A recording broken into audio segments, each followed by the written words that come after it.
And we're going to talk about another really common mistake that happens at this point of the run. I've seen what I want to see on the steer, like behind the shoulder around the end of the gates. And right here, you'll notice my left hand goes forward. I'm asking my horse to leave. But at this point of the run is where so many times we'll realize we haven't seen enough on the steer, and then we'll double clutch. We'll pull on our horse at this point of the run, making it really difficult for your horse to have any momentum towards the steer. People don't realize how much of a momentum killer it is when the steer has a free roll and he's leaving, and you start your horse and then pull on him halfway through the box. You got to make sure that you see your start all the way and then send your horse, but when you send him, let him go.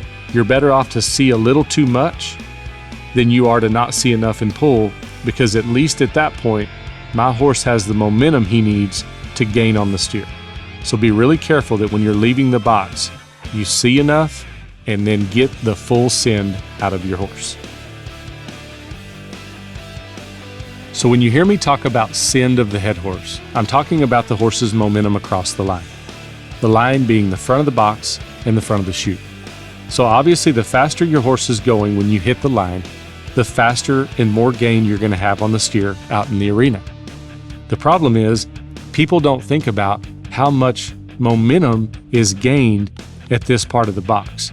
So they just float across the box, and then when they hit the line, that's where they try to get their acceleration. When in reality, your horse is in the corner, it's like a runner on starting blocks. You want to make sure that you see enough, and once you start, you get full send and all the momentum that you can across the line. Again, the more momentum you have across the line, the faster you're going to catch up to the steer. But one thing that I see is not only do people double clutch their start because they didn't see enough of the steer to begin with, but the second thing that happens is they'll use their reins for balance across the line. Your balance across the line has to come from the saddle. It can't come from the reins. Notice right here how forward Tanner is as he's getting ready to deliver his rope. Everything is forward, and nowhere in that run did he get rocked back across the line, making him pull on the bridle reins.